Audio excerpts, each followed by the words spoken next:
Hello everyone, welcome back to a new video. In this video, I'm gonna have a little chat with you about the different interpretations and definitions of discourse analysis, and more specifically, the relationship between discourse analysis and linguistics. Let's go. Discourse can simply be seen as language in use. It therefore follows that discourse analysis is the analysis of language in use. By language in use, we mean the set of norms, preferences, and expectations which relate language to context.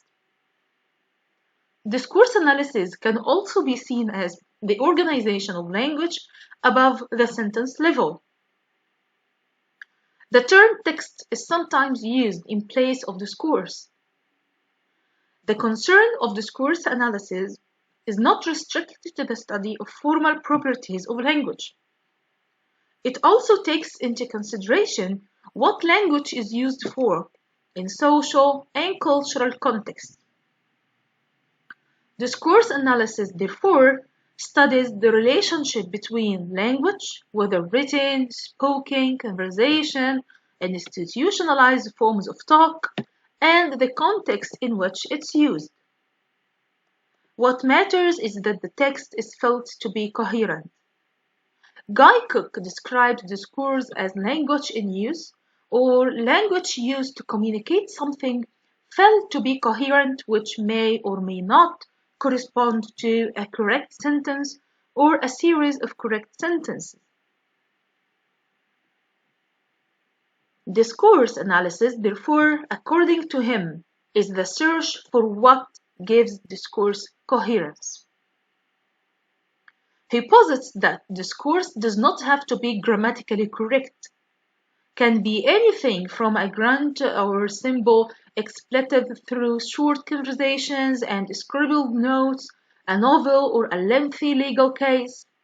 What matters is not its conformity to rules, but the fact that it communicates and is recognized by its receivers as coherent. Similarly, Stubb 1983 perceives discourse analysis as a conglomeration of attempts to study the organization of language, and therefore to study larger linguistic units, such as conversational exchanges or written text. Again, we affirm that what matters in the study of discourse, whether as language in use or as language beyond the clause, is that language is organized in a coherent manner such that it communicates something to its receivers. So, discourse analysis.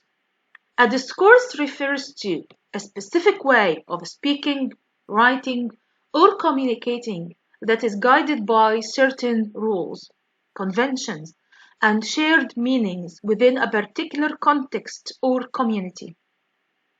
It encompasses not only the words themselves, but also the broader socio-cultural and historical context in which communication occurs. Discourse analysis involves the use of language to convey information, express ideas, construct identities, and negotiate power dynamics. The term discourse is derived from the Latin word discursus, which means conversation or speech. However, in contemporary academic and linguistic contexts, the concept of discourse has evolved to encompass a broader understanding of language use and communication. It's not limited to individual conversations or speeches, but includes any form of communication that contributes to the creation of meaning and understanding within a given context. Discourses are shaped by various factors, including social norms, cultural values, historical influences, power dynamics, and specific communicative goals. They can be formal or informal, written or spoken, and they play a crucial role in shaping how we perceive and understand the world around us. For example, political discourse construct narratives about policies, ideologies, and leadership, while scientific discourse establish shared understandings within the scientific community.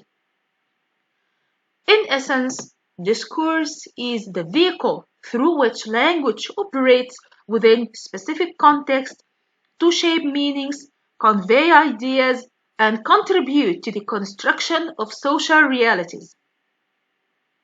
It's a complex interplay of linguistic elements, cultural influences, and social dynamics that reflects and influence the way we communicate and interact in our daily lives.